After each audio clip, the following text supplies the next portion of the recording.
The coffin. There was any amount of banging and hammering for a number of days.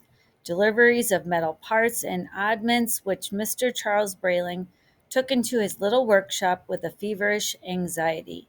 He was a dying man, a badly dying man, and he seemed to be in a great hurry between racking coughs and spitlings, so to piece together one last invention. "What are you doing?" inquired his younger brother, Richard Brayling. He had listened with increasing difficulty and much curiosity for a number of days to that banging and rattling about, and now he stuck his head through the workroom door. "Go far, far away and leave me alone," said Charles Brayling, who was 70, trembly and wet-lipped most of the time. He trembled nails into place and trembled a hammer down with a weak blow upon a large timber, and then struck a small metal ribbon down into an intricate machine, and all in all was having a carnival of labor. Richard looked on, bitter-eyed, for a long moment. There was a hatred between them. It had gone on for some years now, and now was neither any better nor any worse for the fact that Charlie was dying. Charlie was delighted to know of his brother's impending death, if he thought of it at all. But all of this busy fervor of his older brother stimulated him. "Pray tell," he said, not moving from the door. "If you must know," snarled old Charles, fitting in an odd thingamabob on the box before him, "I'll be dead in another week, and I'm building my own coffin." "A coffin, my dear Charlie? That doesn't look like a coffin. A coffin isn't that complex. Come on now, what are you up to?" "I tell you it's a coffin." "An odd coffin, yes, but nevertheless." The old man shivered his fingers around the large box. "Nevertheless, a coffin." "But it would be easier to buy one." "Not one like this. You couldn't buy one like this any place, ever. Oh, it'll be a real fine coffin, all right." "You're obviously lying." Richard moved forward. "Why, that coffin is a good 12 feet long, 6 feet longer than normal size." "Oh, yes," the old man laughed quietly. "And that transparent top. Ever heard of a coffin lid you can see through? What good is a transparent lid to a corpse?" "Oh, just never you mind at all," sang the old man heartily. "La!" And he went humming and hammering about the shop. "This coffin is terribly thick," shouted the younger brother over the din. "Why, it must be 5 feet thick. How utterly unnecessary." "I only wish I might live to patent this amazing coffin," said old Charlie. "It would be a godsend to all the poor peoples of the world. Think how it would eliminate the expenses of most funerals." "Oh, but of course. You don't know how it would do that, do you? How silly of me. Well, I shan't tell you. If this coffin could be mass produced, expensive at first, naturally, but then when you finally got them made in vast quantities, gah, the money people would save." "To hell with you." And the younger brother stormed out of the shop. It had been an unpleasant life. Young Richard had always been such a bounder. Note, look for the vocabulary in our slides. He had never had two coins to clink together at one time. All of his money had come from older brother Charlie, who had the indecency to remind him of it at all times. Richard spent many hours with his hobbies. He dearly loved piling up bottles with French wine labels in the garden. "I like the way they glint," he often said, sitting and sipping, sipping and sitting. He was the only man in the country who could hold the longest gray ash on a 50-cent cigar for the longest recorded time. And he knew how to hold his hands so his diamonds jangled in the light. But he had not bought the wine, the diamonds, the cigars. No, they were all gifts. He was never allowed to buy anything himself. It was always brought to him and given to him. He had to ask for everything, even writing paper. He considered himself quite a martyr, To have to put up with taking things from that rickety old brother for so long a time. Again, for martyr, look in the vocabulary on slides. Everything Charlie ever laid his hand on turned to money. Everything Richard had ever tried in the way of a leisurely career had failed. And now here was this old mole of a Charlie whacking out a new invention which would probably bring Charlie additional specie long after his bones were slotted in the earth. They mean he would get he would get additional money. Well, 2 weeks passed. One morning, the old brother toddled upstairs and stole the insides out of the electric phonograph, which was a record player. Another morning, he raided the gardener's greenhouse. Still another time, he received a delivery from a medical company. It was all young Richard could do to sit and hold his long, gray cigar ash steady while these murmuring excursions took place. "I'm finished," cried old Charlie on the 14th morning, and dropped dead. Richard finished out his cigar, and without showing his inner excitement, he laid down his cigar with its fine, long, whitish ash, 2 inches long, a real record, and arose. He walked to the window and watched the sunlight playfully glittering along the fat, bee-like champagne bottles in the garden. He walked toward the top of the stairs where old dear brother Charlie lay peacefully sprawled along against the banister. Then he walked to the phone and perfunctorily dialed a number. "Hello, Green Lawn Mortuary. This is the Brayling residence. Will you send around a wicker, please?" "Yes, for brother Charlie. Yes, thank you, thank you." For wicker, it's like an ambulance. As the mortuary people were taking Brother Charles out in their wicker, they received instructions. "Ordinary casket," said young Richard. "No funeral service. Put him in a pine coffin. He would have preferred it that way. Simple. Goodbye." "Now," said Richard, rubbing his hands together, "we shall see about this coffin built by dear Charlie. I do not suppose he will realize he is not being buried in his special box. Ah." He entered the downstairs shop. The coffin sat before some wide-flung French windows, the lid shut, complete and neat, all put together like the fine innards of a Swiss watch. It was vast, and it rested upon a long, long table with rollers beneath for easy maneuvering. The coffin interior, as he peered through the glass lid, was 6 feet long. There must be a good 3 feet of false body at both the head and foot of the coffin. False body means there's extra space. 3 foot at each end, which, covered by secret panels that he must find some way of opening, might very well reveal exactly what. Money, of course. It would be just like Charlie to suck his riches into the grave with himself, leaving Richard with not a cent to buy a bottle with.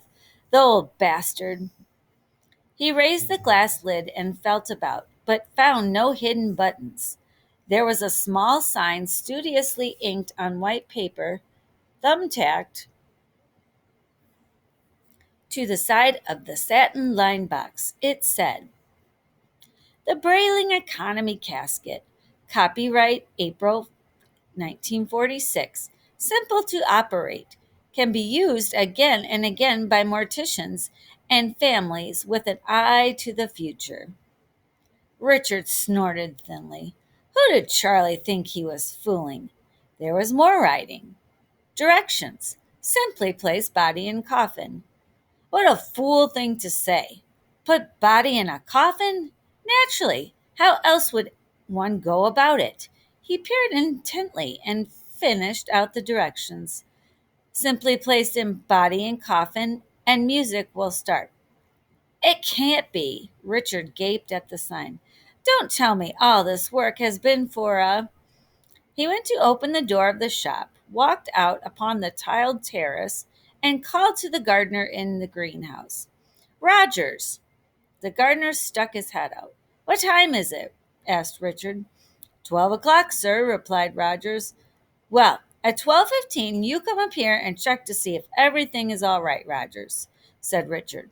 "Yes, sir," said the gardener. Richard turned and went back into the shop. "Well, find out," he said quietly. There would be no harm in lying in the box, testing it. He noticed small ventilating holes in the sides. Even if the lid were closed down, there'd be air, and Rogers would be up in a moment or two. Simply place body in coffin, and music will start. Really, how naive of old Charlie. Richard hoisted himself up. He was like a man getting into a bathtub. He felt naked and watched over. He put one shiny shoe into the coffin and crooked his knee and eased himself up and made some little remark to nobody in particular. Then he put in his other knee and foot and crouched there, as if undecided about the temperature of the bath water. Edging himself about, chuckling softly, he lay down, pretending to himself, for it was fun pretending, that he was dead, that people were dropping tears on him, that candles were fuming and illuminating, and that the world was stopped in mid-stride because of his passing. He put on a long, pale expression, shut his eyes, holding back the laughter in himself behind pressed, quivering lips. He folded his hands and decided they felt waxen and cold. Whirr! Sprung! Something whispered inside the box wall. Sprung! The lid slammed down on him. From outside, if one had just come into the room, one would have imagined a wild man was kicking, pounding, blathering, and shrieking inside a closet. There was a sound of a body dancing and cavorting. There was a thudding of flesh and fists. There was a squeaking and a kind of wind from a frightened man's lungs. There was a rustling like paper, and a shrilling as of many pipes simultaneously played. There was a real fine scream, then silence. Richard Brayling lay in the coffin and relaxed. He let loose all his muscles. He began to chuckle.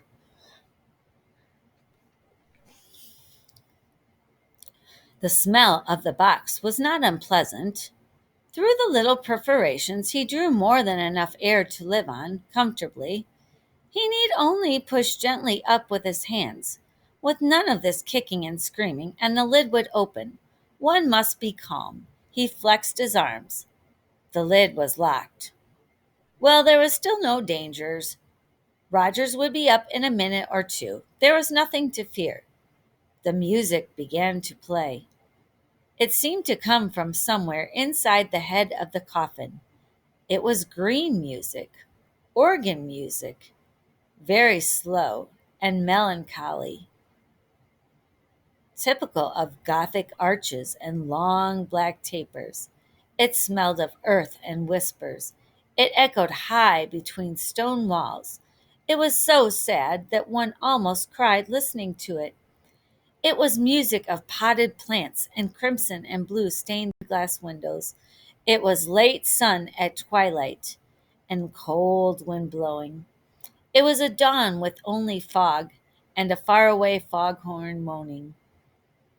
So all that description just lets you know that this is very solemn and sad music, kind of that would be played at a funeral. Charlie, Charlie, Charlie, you old fool, you. So this is your odd coffin. Tears of laughter welled up into Richard's eyes. Nothing more than a coffin which plays its own dirge, which is funeral music. Oh, my sainted grandma. He lay and listened critically, for it was beautiful music, and there was nothing he could do until Rogers came up and let him out. His eyes roved aimlessly. His fingers tapped soft little rhythms on the satin cushions. He crossed his legs idly. Through the glass lid, he saw sunlight shooting through the French windows, dust particles dancing on it. It was a lovely blue day. The sermon began. The organ music quieted, and a gentle voice said, We are gathered together, those who loved and those who knew the deceased, to give him our homage and our due. Charlie, bless you, that's your voice. Richard was delighted. A mechanical funeral, by God. Organ music and lecture. And Charlie giving his own oration for himself. So remember, back in the first part of the story, Charlie said that this coffin was going to save money, so they wouldn't need a funeral director because the funeral's going to be inside the coffin.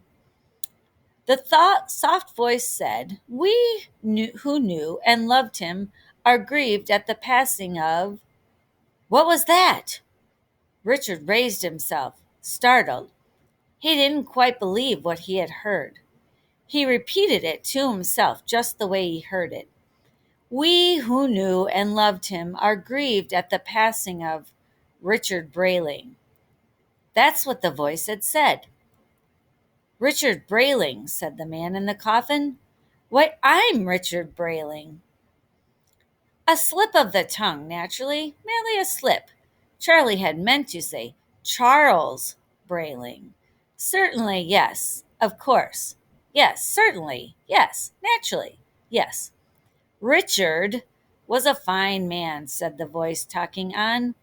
We shall see no finer in our time. My name again. Richard began to move about uneasily in the coffin. Why didn't Rogers come? It was hardly a mistake, using that name twice. Richard Brayling. Richard Brayling.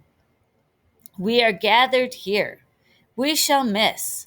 We are grieved. No finer man, no finer in our time. We are gathered here. The deceased, Richard Brayling. Richard Brayling. Whirr, sprung. Flowers, 6 dozen bright blue, red, yellow, brilliant flowers leaped up from behind the coffin on concealed springs. The sweet odor of fresh cut flowers filled the coffin. The flowers swayed gently before his amazed vision, tapping silently on the glass lid. Others sprang up until the coffin was banked with petals and color and sweet odors, gardenias and dahlias and daffodils trembling and shining. Rogers! The sermon continued. Richard Brayling, in his life, was a connoisseur of great and good things. The music sighed, rose and fell distantly. Richard Brayling savored of life as one savors of a rare wine, holding it upon the lips. A small panel in the side of the box flipped open. A swift, bright metal arm snatched out. A needle stabbed Richard in the thorax, which is your throat, not very deeply. He screamed. The needle shot him full of a colored liquor before he could seize it. Then it popped back into a receptacle, and the panel snapped shut. Rogers! A growing numbness. Suddenly, he could not move his fingers, or his arms, or turn his head. His legs were cold and limp, so he's basically become paralyzed. Richard Brayling loved beautiful things, music, flowers, said the voice. Rogers! This time he did not scream it. He could only think it. His tongue was motionless in an anesthetized mouth. Another panel opened. Metal forceps, which are like tongs, issued forth on steel arms. His left wrist was pierced by a huge sucking needle. His blood was being drained from his body. He heard a little pump working somewhere. Richard Brayling will be missed among us, the organ sobbed and murmured. The flowers looked down upon him, nodding their bright petaled heads. 6 candles, black and slender, rose up out of hidden receptacles and stood behind the flowers, flickering and glowing. Another pump started to work. While his blood drained out one side of his body, his right wrist was punctured, held, a needle shoved into it, and the second pump began to force formaldehyde into him. Formaldehyde is what they use to preserve bodies when they're being buried. Pump, pause, pump, pause, pump, pause, pump, pause. The coffin moved. A small motor popped and chugged. The room drifted by on either side of him. Little wheels revolved. No pallbearers were necessary. Those are the people who carry a coffin at a funeral. The flowers swayed as the casket moved gently out upon the terrace under a blue sky. Pump, pause, pump, pause. Richard Brayling will be missed. Sweet, soft music. Pump, pause. Ah, sweet mystery of life, at last, singing. Brayling, the gourmet. Ah, at last I have the secret of it all. Staring, staring, his eyes egg blind at the little card out of the corner of his eyes. So that was Richard looking at the interior of the coffin. The Brayling Economy Casket. Directions. Simply place body in coffin and music will start. A tree swung by overhead. The coffin gently rolled through the garden behind some bushes, carrying the voice and the music with it. Now it is time when we must consign this part of this man to the earth, which means bury him. Little shining spades leaped out of the sides of the casket. They began to dig. He saw the spades toss up dirt. The coffin settled, bumped, settled, dug, bumped, and settled, dug, bumped, and settled again. Pulse, pause, pump, pause, pulse, pump, pause. Ashes to ashes, dust to dust. The flowers shook and jolted. The box was deep. The music played. The last thing Richard Brayling saw was the spading arms of the braiding economy casket reaching up and pulling the hole in after it. Richard Brayling, Richard Brayling, Richard Brayling, Richard Brayling, Richard Brayling. The record was stuck.